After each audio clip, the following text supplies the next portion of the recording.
এই ভক্তগণ আগমন করেছেন, এদিকে আগমন করছেন শ্রীকৃষ্ণ শ্রীদাম সুদাম সকল খালিগণ বৃন্দাবন মাঝারে গোচরণ করার জন্য আগমন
করছেন। শ্রীকৃষ্ণ বলছেন, এসো ভাই রাখালগণ, এসো ভাই রাখালগণ, আমরা একসঙ্গে বসে আজকে ভজন করি, একসঙ্গে বসে আজকে খাবার খাই, একসঙ্গে বসে আজকে ভজন করি। তাই তারা একসঙ্গে বসে সেই বৃন্দাবন মাঝারে তারা ভজন করছে।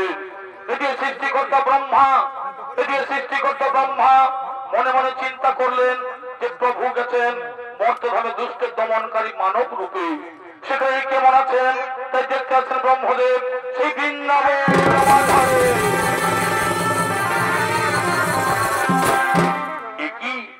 একই সেই প্রভু নারায়ণ, একই সেই প্রভু নারায়ণ আজ মর্তধামে সে গৌচারণ করছে, এর সাথে গোপ পালকদের সাথে খাবার খাচ্ছে। না না না না, আমার দেখে সন্দেহ আসছে। যদি তাই হয়ে থাকে তাহলে এই সুযোগে আমি রাখাল বালক সহ সমস্ত গরু বাছুরকে হরণ করে ওই পর্বতের গুহায় লুকিয়ে রাখবো। আমি সকলকে চুরি করে পর্বতের গুহায় লুকিয়ে রাখবো। আমি জানবো কে সেই চূড়াধারী রাখাল, আমি জানবো কে সেই চূড়াধারী রাখাল। তাই শ্রীকৃষ্ণ বলছেন, ওরে ভাই রাখালগণ, ওরে ভাই রাখালগণ, তোমরা ভালোভাবে করে গা ভিতরে গৌচারণ, আমি এক্ষুনি ফিরে আসি, আমি এক্ষুনি ফিরে আসি।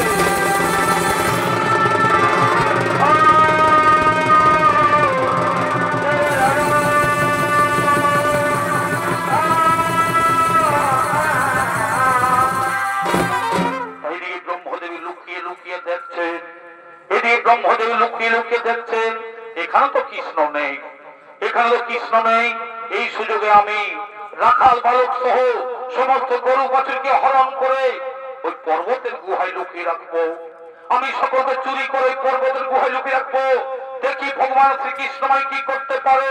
হ্যাঁ হ্যাঁ, দেখি ভগবান শ্রীকৃষ্ণ কি করতে পারে।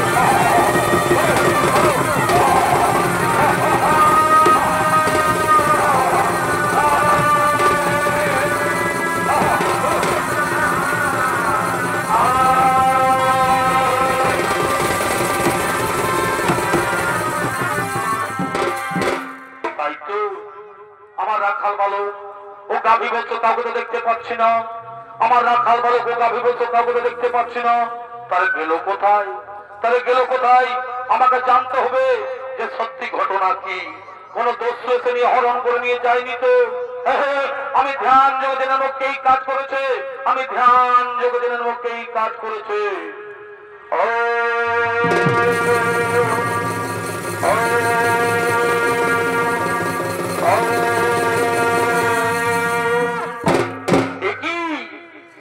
ব্রহ্মদেব, তুমি আমার রাখাল বালক ও গোবৎসকে হরণ করেছো, তুমি আমার রাখাল বালক ও গোবৎসকে চুরি করেছো। আমার এই নাভি মূলে যে ব্রহ্মদেবের তার কত ক্ষমতা, এই মহাপাপের উচিত শাস্তি তোমায় পেতে হবে ব্রহ্মদেব, এই মহাপাপের উচিত শাস্তি তোমায় পেতে হবে ব্রহ্মদেব, এই মহাপাপের উচিত শাস্তি পেতে হবে ব্রহ্মদেব। তাই সেই ব্রহ্মদেবকে শাস্তি দেওয়ার জন্য, এটি ব্রহ্মদেবকে শাস্তি দেওয়ার জন্য অনাদি প্রভু নারায়ণ তিনি আরেক নকল ব্রহ্মা সৃষ্টি করলেন। তাই সেই নকল ব্রহ্মা সৃষ্টি করে তাকে ব্রহ্মার আসনে বসিয়ে দিচ্ছে। তাই যে নকল ব্রহ্মা অর্থাৎ তার রক্ষে গুণ আসছেন সেই ব্রহ্মলোকের দিকে।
আগমন করেছেন। আরে সরদারিগণ, আরে সরদারিগণ, তোমরা এমন ভাবে দ্বার রক্ষা করো, তোমরা এমন ভাবে দ্বার রক্ষা করো যেন এই ব্রহ্মলোকে এসে প্রবেশ করতে না পারে, যিনি ব্রহ্মলোকে এসে প্রবেশ করতে না পারে। যথাদেশ গুরুদেব, যথাদেশ গুরুদেব, আপনার ধর্মের অক্ষর করে পালন, আপনার ধর্মের অক্ষর করে পালন। তাই সেই নকল ব্রহ্মা তিনি সেই ব্রহ্মার আসনে বসলেন, এই সে দ্বার রক্ষীগণ তাহলে সে দ্বার রক্ষা করছে। এদিকে সেই আসল ব্রহ্মা তিনি গৃহের দিকে আগমন করছেন, তিনি গৃহের দিকে আগমন করছেন। ইনি হলেন সেই আসল ব্রহ্মা, তিনি গৃহের দিকে আগমন করেছে। ওরে দাঁড়ি, ওরে দাঁড়ি, তোমরা পতাকা দাঁড়িয়ে কেন? ছেড়ে দাও, আমি যাবো নিজ সিংহাসনে। কে তুমি? কে তুমি? সৃষ্টিকর্তা ব্রহ্মদেবের রূপ ধারণ করে আমাদের ব্রহ্মলোকে আসছো। ওরে দাঁড়ি, আমি তো সে তোমাদের ব্রহ্মা, তা ছেড়ে দাও, আমি ব্রহ্মলোকে যাই। অসম্ভব, তা হতে পারে না, আমাদের ব্রহ্মা তো তার সিংহাসনে বসে আছে। কি বললে? কি বললে? তোমাদের ব্রহ্মা ব্রহ্মলোকে বসে আছে? আরে না না, সে ব্রহ্মা নয়, আমি হলাম তোমাদের আসল ব্রহ্মা। তোমরা আমায় চিনতে পারছো না? কেন ছলনা করছো তুমি আমাদের সাথে? বলছি তো আমাদের ব্রহ্মা ব্রহ্মলোকে বসে সৃষ্টির কাজ করছে, আর তুমি এসে বলছো আমি ব্রহ্মা। আমরা কিসে ভুলবো না তোমার এই ছদ্মবেশ? যাও এখান থেকে বেরিয়ে যাও, বলছি এখন বেরিয়ে যাও। আরে অকারণে তোমরা আমায় তাড়িয়ে দিচ্ছ। যাও জিজ্ঞাসা করে এসো যে তোমাদের আসল ব্রহ্মাকে। ঠিক আছে, আমরা জিজ্ঞাসা করে আসছি। ব্রহ্মদেব, ব্রহ্মদেব, তোমার বেশ ধারণ করে এসে বলছে আমি ব্রহ্মা, তাকে কি ভেতরে আসতে বলবো? না না না না, আমি তোকে জানি না, আমি তোকে চিনি না, তাকে এখান থেকে বেরিয়ে যেতে বলো, তাকে এখন করে যেতে বলো। না, তোমার ভেতরে যাওয়া যাবে না, তুমি এখান থেকে বেরিয়ে যাও বলছি, তুমি এখান থেকে বেরিয়ে যাও।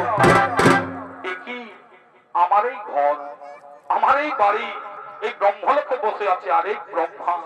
আমি বুঝতে পেরেছি, আমি বুঝতে পেরেছি, আমি বৃন্দাবনে গিয়েছিলাম ভগবানকে পরীক্ষা করার জন্য। আমি বৃন্দাবনে গিয়েছিলাম ভগবানকে পরীক্ষা করার জন্য। সেই ভগবান শ্রীকৃষ্ণের নবলক্ষ গাভী ও তার সখাগণের হরণ করেছি বলেই আমাকে এই পাপের সাজা দিতে চলেছে।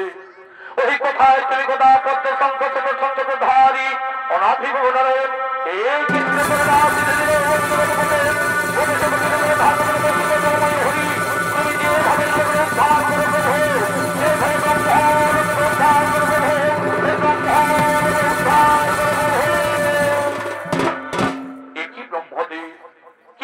তোমার চোখে মুখে জল কেন?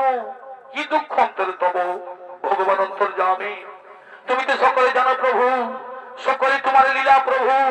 আমি তোমায় পরীক্ষা করতে গিয়েছিলাম মধুর বৃন্দাবনে। তোমাকে গরু চড়াতে দেখে আমি সন্দেহর বশীভূত হয়ে তোমার নবলক্ষ গরু চুরি করেছি ও সদাগরের হরণ করেছি বলেই আমাকে এই পাপের সাজা দিলে প্রভু। আমার আসনে আরেক ব্রহ্মা সৃষ্টি করে বসিয়ে দিয়ে আমাকে তাড়িয়ে দিচ্ছ। আমার অপরাধ হয়েছে, তুমি আমায় ক্ষমা করে দাও। শোনো ব্রহ্মদেব, এই অপরাধের জন্য তোমাকে শাস্তি পেতেই হবে। এই অপরাধের জন্য তোমাকে শাস্তি পেতেই হবে। বলো প্রভু, কি শাস্তি দেবে আমায়? কি শাস্তি দেবে আমায়? শোনো ব্রহ্মদেব, তুমি একজন ব্রাহ্মণ হয়ে গরু চুরি করেছো বলে, তুমি একজন ব্রাহ্মণ হয়ে গরু চুরি করেছো বলে ওই দাপর বসানে কলি যুগে তোমাকে মুসলমান ঘরে জন্ম নিতে হবে। না প্রভু না, তুমি আমি এত বড় শাস্তি দেবেন না প্রভু। আমি চতুর্মুখ ব্রহ্মা, আমার হাতে চতুর্বেদ বিরাজমান, গায়ত্রী মন্ত্র সুত আমার শরীরে। আমি কেমন করে মুসলমান ঘরে জন্ম নেব? আমি কেমন করে মুসলমান ঘরে লালিত পালিত হব? এই অভিশাপ তুমি ফিরিয়ে নাও প্রভু, এই অভিশাপ তুমি ফিরিয়ে নাও। শোনো ব্রহ্মদেব, নদীর জল একবার বই চলে যেমন ফিরিয়ে আসে না, তেমনি আমার মুখ থেকে যে বাক্য বেরিয়েছে সেই বাক্য কোনদিন ফিরিয়ে যাবে না। কলিযুগে তোমায় মুসলমান ঘরে জন্ম নিতেই হবে, কলিযুগে মুসলমান ঘরে জন্ম নিতেই হবে। ঠিক আছে প্রভু, তোমার মনের বাসনা পূর্ণ করতে আমি মুসলমান ঘরে জন্ম নেব, কিন্তু আমায় কথা দাও প্রভু, আমি যেন মুসলমান ঘরে জন্ম নিয়ে আমি যেন হরির নাম করতে পারি প্রভু, আমি যেন হরির নাম করতে তথাস্তু। ধরিত্রী জননীকে পাপ মুক্ত করতে আমি যুগে যুগে হয়েছি অবতার। তাই এই কলিযুগের অস্ত্র শুধু হরির নাম, এই কলিযুগের অস্ত্র শুধু হরির নাম, হরির নাম, হরির নাম, হরির নাম, হরির নাম। শুনো আমার সৃষ্টি, বিশ্বের জনমানব, তোমরা সকলেই কান পেতে শুনো। আমার মতো কেউ কোনদিন অন্যায়ের ক্ষতি করতে যেও না, আমার মতো কেউ কোনদিন গরু চুরি করতে যেও না। এই সামান্য ভুলের জন্য আমি সৃষ্টিকর্তা ব্রহ্মা হয়েও আমাকে কেমন শাস্তি পেতে হচ্ছে। আমাকে মুসলমান ঘরে জন্ম নিতে হবে, আমাকে মুসলমান ঘরে লালতে পালতে হতে হবে, আমাকে কেমন শাস্তি পেতে হচ্ছে ভগবান, আমাকে কেমন শাস্তি পেতে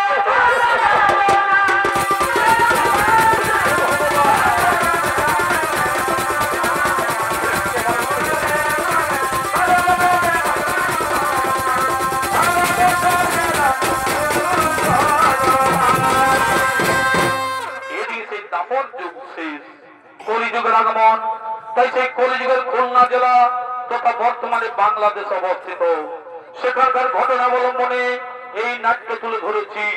তাই রাজ্যের কাজী সাহেব, ওই রাজ্যের কাজী সাহেব আদেশ দিয়েছেন যে হিন্দু মুসলমান বলে কোনো ভেদাভেদ থাকবে না, সকলকে ইসলাম ধর্ম পালন করতে হবে।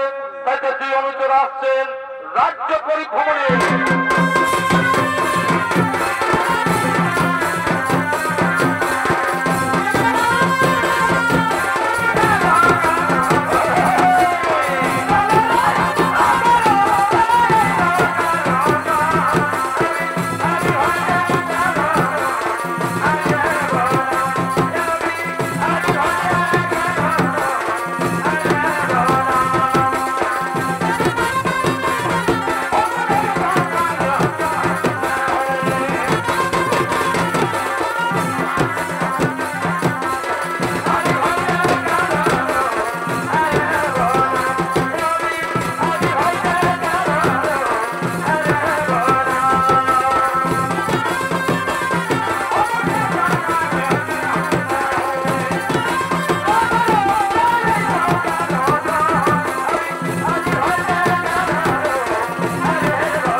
বছর। একটার নাম নিজামুদ্দিন, আরেকটা নাম হযরত। আরে শোন নিজাম, আমাদের কাজী সাহেবের আদেশ আমরা অবশ্যই করবো পালন। সকলকে আমরা ইসলামী করে তুলবো, সকলকে আমরা ইসলামী করে তুলবো। আরে হজা, সে কথা কি আর বলতে আছে রে? এ তো মুসলমানের দেশ, এখানে ইসলাম ধর্মের মানুষ থাকতে পারবে না। চলো আমরা নদিয়ায়, নবদ্বীপ, শান্তিপুর সব জায়গায় তল্লাশি করবো। যদি কোন ব্যক্তি হিন্দু ধর্মীয় দেবদেবীর পূজা করে বা হরির নাম সংকীর্তন করে, তার নামে নালিশ আমাদের কাজী সাহেবের কাছে। ঠিক বলেছিস, ঠিক বলেছিস। তাই চলো, তাই চলো চলো চলো। আরে দাঁড়া দাঁড়া, আরে দাঁড়া, একটু আল্লাহর নাম করে খৈনিটা খেয়ে নিবি, একটু আল্লাহর নাম করে খৈনিটা খেয়ে নি, তারপর আমরা যাই। কেমন?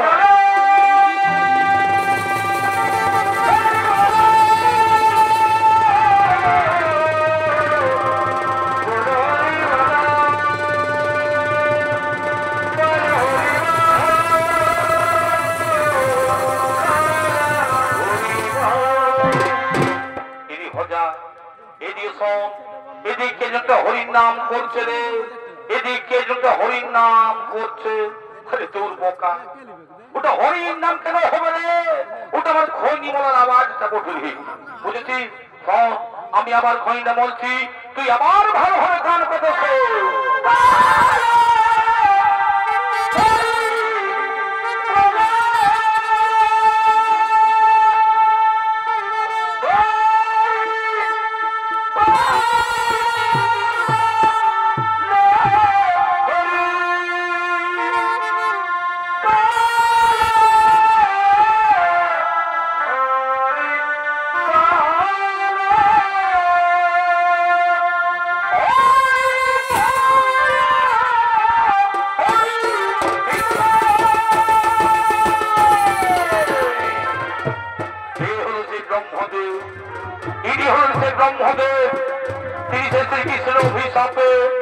তিনি সেই মুসলমান হয়ে জন্ম নিয়েছেন, তিনি সেই মুসলমান হয়ে লালিত পালিত হয়েছেন।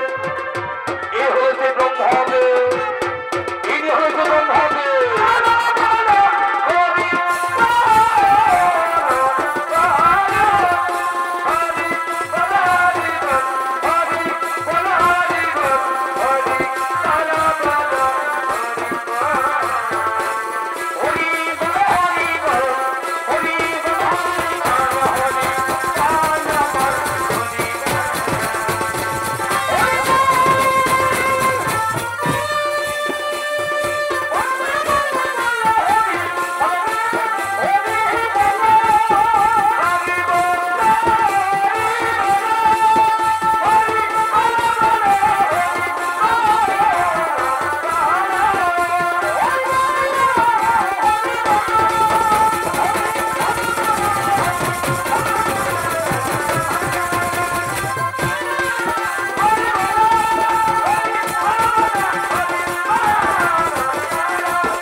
আমার কথা সত্যি হলো, বলছি কেন একটা হরির নাম করছে।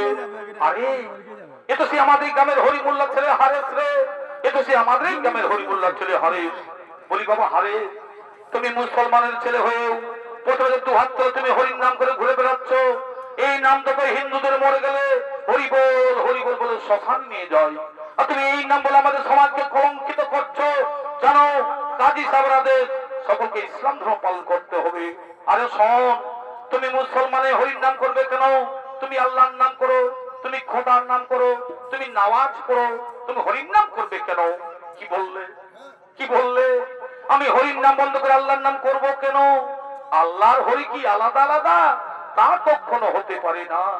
একই আত্মা আমাদের প্রভু নারায়ণ, নাম কেবল ভিন্ন মাত্র। কেউ ডাকে আল্লাহ, কেউ ডাকে হরি, কেউ ডাকে ভগবান। সকলের দেহের রক্ত তো হই লাল, ওই কারো রক্ত তো সাদা হই না। আমি হরির নামে সুধা পান করে আমি হরিকে ছাড়তে পারবো না। কি তাহলে তুমি হরির নাম বন্ধ করবে না? না, আমি হরির নাম বন্ধ করলেও হরি তোমায় ছাড়বে না, কারণ তার সঙ্গে মধুর সম্পর্ক আছে, তার সঙ্গে মধুর সম্পর্ক আছে। তাহলে কিন্তু আমরা ওই কাজী সাহেবের কাছে নালিশ জানাতে বাধ্য হব, সেটা তোমাদের ব্যাপার, তোমরা যা পারবে তাই করো। আরে চল নিজাম, আমরা এক্ষুনি কাজী সাহেবের দরবারে হরিবোল করার অপরাধে এই হরিমুল্লাহ ছেলে হারেসের নামে আমরা অভিযোগ দায়ী করবো। হ্যাঁ চলো, আমরা অভিযোগ দায়ী করবো।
কাজী সাহেব ও তার মন্ত্রী সেনাপতি তারা সকলেই রাজসভায় আগমন করবে।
সেনাপতি তারা সকলে রাজসভায় আগমন করেছে। ওইদিন সাহেব আমাদের রাজসভা এখনো বাইজিগণ এলো না, আমাদের রাজসভা এখনো বাইজিগণ এলো না। বাইজির নাচ ছড়িকে রঙ্গমহল সভা পাই, কই এখনো সেই বাইজিগণ এলো না। ওই দেখো সেই বাইজিগণ আসছে।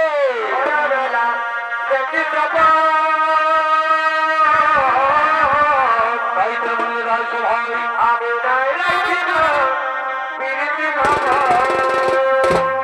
আনন্দ ফুর্তি করছে।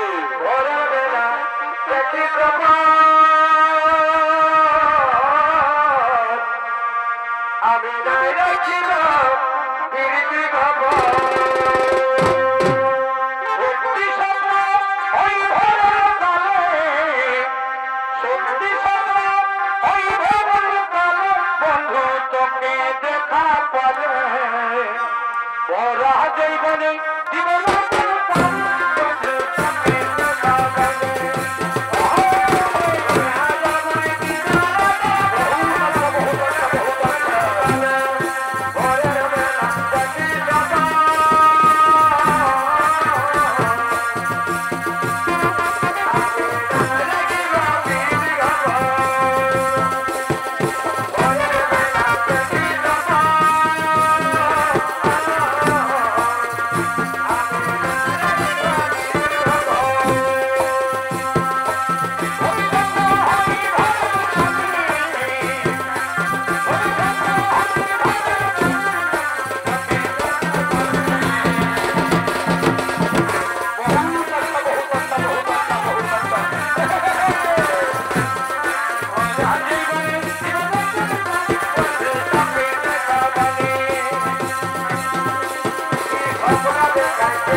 लगाओ और पानी हाथ न लगाओ, ऐसा गाना लगाओ, ऐसा गाना लगाओ कि ना मेरा रंग बहुत खुश हो जाएगा और पानी हाथ न लगाओ।